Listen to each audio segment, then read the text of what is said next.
Hi and welcome to Nick Whale Motorhomes. I'm Andy and today I'd like to show you around this Auto-Sleeper Burford. Now the Burford is a French bed model. If you're looking for the single beds version, then that's the Burford Duo, and we did do a video on that one not so long ago, so get yourselves back off to our YouTube channel and you'll find it there. Right, back to the Burford. It has all the quality and finish you would expect from Auto-Sleepers, based on a 2.1 litre, 163 brake horsepower automatic Mercedes Sprinter. It has a length of 7.92 metres, a width of 2.35 metres and a height of 2.9 metres. It has 4 berths and 2 travel seats, making it a tourer's dream and a really roomy space to tour indefinitely. It really is a house on wheels. Let's take a look inside. In the cab, we have all the equipment you would expect from Mercedes and Auto-Sleepers, such as cruise control, steering wheel controls, a media centre that is incredibly interactive. Now, this thing is DAB, Bluetooth, Apple CarPlay, Android Auto. It has driving controls based on it in all sorts. Far too much for me to go into on a video, but definitely worth you checking out. We also have a reverse camera and 4 cup holders. No debate over coffee or tea in here. No, treat yourself and have both. There's climate control air conditioning, full cab blinds, front electric windows, driver and passenger airbags and a large panoramic skylight above. Also, both captain seats swivel to help maximise the whole of the 7.92 metre footprint. The lounge area is a great space to relax and socialise. Now, we have 2 side-facing settees here, which are ideal for putting your feet up. This area can easily be made up into another double bed too, by simply pulling the bases together and utilising the already there backrests and base cushions. It's a very open plan area and feels incredibly roomy. There's plenty of storage above and under the benches. Natural light isn't a problem, with skylights above and windows either side. Now, I'd defy even the most claustrophobic of people to feel hemmed in here, even if you've had a couple of days of really bad weather outside. If not, if it's just too hot to spend any time outside, not to worry, as we have habitation air conditioning above as well. We've got you covered from both angles. One of the biggest advantages to separate rooms from a touring perspective is simple: a door. If you're not feeling well, or you just want to go to bed early, if you've just had a flaming row with the other half, the ability to shut a door and gain some personal space is invaluable. After all, you wouldn't expect to live in the same room at home for months on end, would you? The Burford has this really good sized French bed with a fair amount of storage below. The cupboards above the headboard are high enough to allow you to sit up, and the reading light can be moved to where the light is needed. While we're talking light, there's plenty of the natural variety, with a skylight above and a window to the side of the bed. At the end of the bed, there is pre-installed TV prep, and the bed itself is extremely comfortable, and that's thanks to this really thick mattress. The real selling point of this room for me though is the vanity suite, with the light up mirror and storage above and below. To the side there's 230 volt and USB sockets, and another 230 volt on the side of the bed. The wardrobe is huge, with copious amounts of space inside. Walk in there and you could end up in Narnia. Now, if you don't fancy that outcome, you can still fit all your clothes inside, plus there's a really good drop as well. If you look up in the top corner, you'll also find the TV aerial booster and Wi-Fi unit. The kitchen is well spaced out, giving you plenty of work surface space and good storage. Over here we have the storage cupboard for the standalone table, and on the side we have TV prep.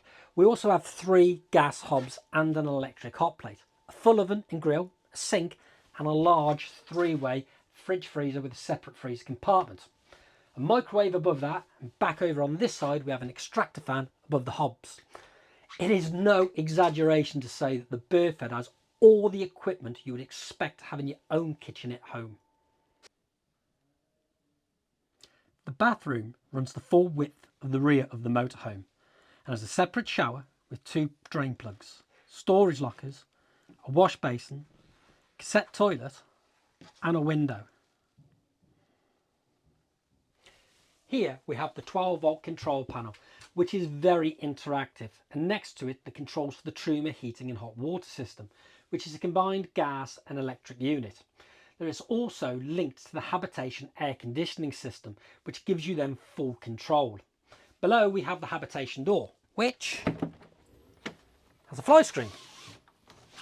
Of course, awning brace just on the side, and below that we have a bin.